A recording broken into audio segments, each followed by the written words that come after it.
Bueno, vamos a seguir con la segunda parte de la clase de proceso de vida de Jung. Veníamos hablando de los complejos, que son todas aquellas cosas que quedan introyectadas a nuestra psiquis y que cuando se activan como que impiden que el yo, el ego, se pueda manejar con libertad. Y esto sucede porque es como nos enseñaron a ver el mundo o a vivir la vida. Y de eso también, ahí entra en juego todo lo que tiene que ver con los arquetipos, que lo habíamos visto la vez pasada con sombra y proyección. Y los arquetipos son un modo de ver la vida, y entonces nuestra vida queda determinada. Y eso tiene que ver con la cultura. No es algo solamente que venga de nuestras primeras relaciones, o sea, las relaciones con nuestros padres, sino que viene mucho más, es mucho más viejo. Es el arquetipo es arcaico. Lo que dice es que es desde el principio del mundo. Y tiene que ver con estas cosas que son correctas o no, que están aceptadas o no, que la sociedad dice cómo deben ser. Entonces, dice que los arquetipos son diferentes variaciones personales que permiten formas básicas a las personas. No hay una cantidad exacta, porque puede haber tantos arquetipos como personas o culturas en el mundo. Dentro del arquetipo está la persona y dentro de la persona está el sí mismo. Los arquetipos juegan o se posicionan dentro de la persona y el sí mismo se construye en dialéctica con eso. Después está la sombra, que es una consecuencia entre la persona y el sí mismo. Se construye la sombra, o sea, se empieza a formar la sombra, y dentro de la sombra entran a jugar un montón de arquetipos que son la madre, el padre, el niño. Yo les puse algunos ejemplos en el PowerPoint. El niño, el héroe, la doncella, el viejo sabio, Dios, etc. Que son diferentes arquetipos. Y ahí, cómo se forman estos arquetipos también tiene que ver con el ánima y el ánimus. Recordemos que el ánima tiene que ver con todo lo femenino y todo lo que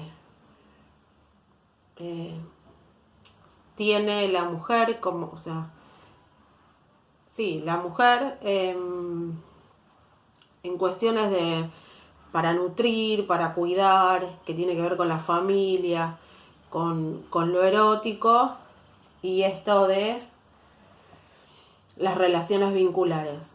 Y el ánimus es la ley, el deber y nuestro rol en la sociedad. El ánima es algo que nos introyecta nuestra madre o quien cumple esa función, la función materna, y el ánimus lo introyecta el padre o quien cumple esa función, la función paterna.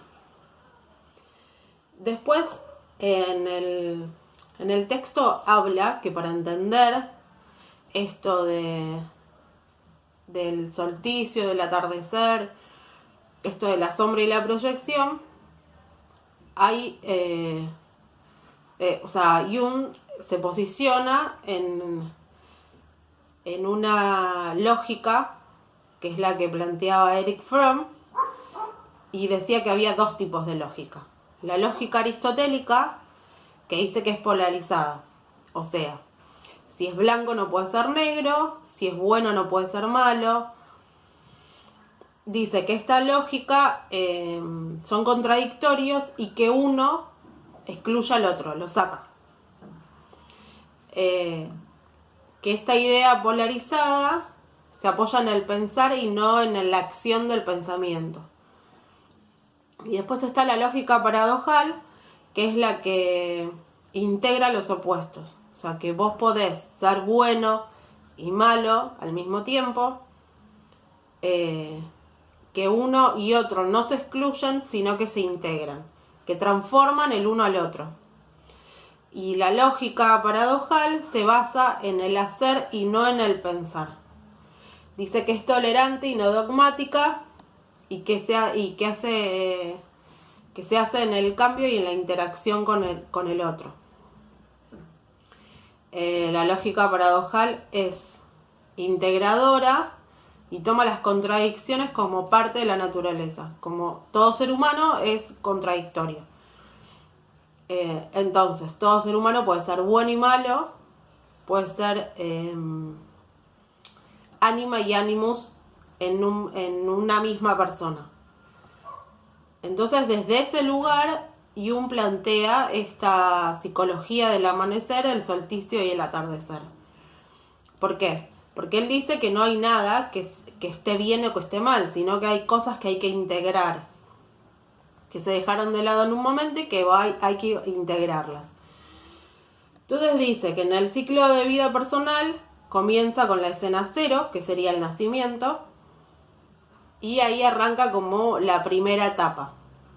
Y después en la adultez, que va de los 35 años a los 55, lo que él dice es que comienza la etapa del atardecer, que comienza la segunda etapa después de la primera etapa. Dice que la primera etapa es donde se desarrolla el yo, donde está orientada a ajustarse, o sea que todas las relaciones que tengamos van a estar orientadas a ajustarse a la realidad del medio, que va a estar centrado en el contacto con los demás y con la sociedad, y que va a estar desarrollando el yo y la personalidad o la máscara que nosotros vamos a utilizar en el mundo. Después dice que esta primera etapa, que es la etapa del amanecer, tiene 5 momentos. En el primer momento, que es el que dijimos, que es el del nacimiento, nuestra madre, que es más o menos hasta los 5 años, en esta etapa nuestro maestro es nuestra madre, que es lo que yo les decía, que es quien cumple esa función, que es quien nos va a ayudar a desarrollar el ánima.